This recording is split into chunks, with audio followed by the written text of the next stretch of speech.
जळगाव शहरातील सांडपाणी थेट गिरणा नदीच्या पात्रात सोडलं जात असल्याने गिरणा नदी ही प्रदूषित झाली आहे। गिरणा नदीच्या पाण्यावर अनेक गावांचा पाणी पुरवठा हा अवलंबून आहे। मात्र सांडपाणी थेट नदीपात्रात सोडण्यात येत असल्याने गावकऱ्यांचे आरोग्य देखील धोक्यात आले। याबाबत आढावा घेतला आमचे प्रतिनिधी सुमित देशमुख यांनी। केंद्र सरकार व राज्य सरकारच्या माध्यमातून नदी स्वच्छता अभियान हे राबवण्यात येत आहे।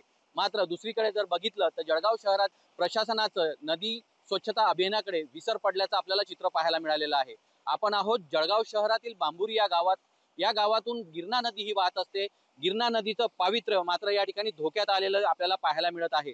आपण पाहू शकतो जळगाव शहरातून जे सांडपाणी नाल्याच्या माध्यमातून वाहत आहे त्याच्यावर कुठलीही प्रकारची प्रक्रिया न करता हे सांडपाणी जळगाव शहराचं सांडपाणी गिरणा नदीत सोडण्यात आलेलं आहे। त्यामुळे गिरणा नदीचं पावित्र्य या ठिकाणी धोक्यात आल्याचं आपल्याला पाहायला मिळत आहे।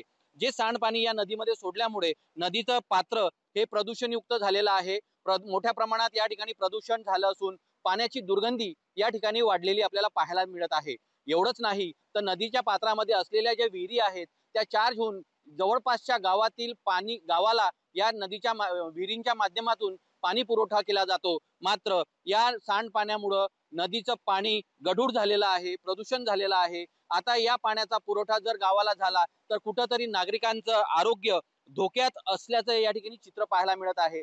कुठल्याही प्रकारचं जळगाव शहरातील जे सांडपाणी आहे त्याच्यावर प्रक्रिया न करता सर्रासपणे नदी पात्रात सोडण्यात आलेलं आहे। त्यामुळे नदीचं पात्र आता हे गिरणा नदी नसून गिरणा गटार झाल्याचं चित्र या ठिकाणी पाहायला मिळत आहे। नागरिकांकडून देखील या ठिकाणी विरोध केला जातो आहे। प्रशासन याकडे दुर्लक्ष करत असल्याचा आरोप देखील नागरिकांच्या माध्यमातून या ठिकाणी केला जात आहे। आता कुठेतरी प्रशासनाला जाग येईल का असा प्रश्न नागरिकांकडून विचारण्यात येत आहे। सुमित देशमुख, लोकशाही मराठी, जळगाव। लोकशाही मराठी ऐका, पहा, जागरूक रहा।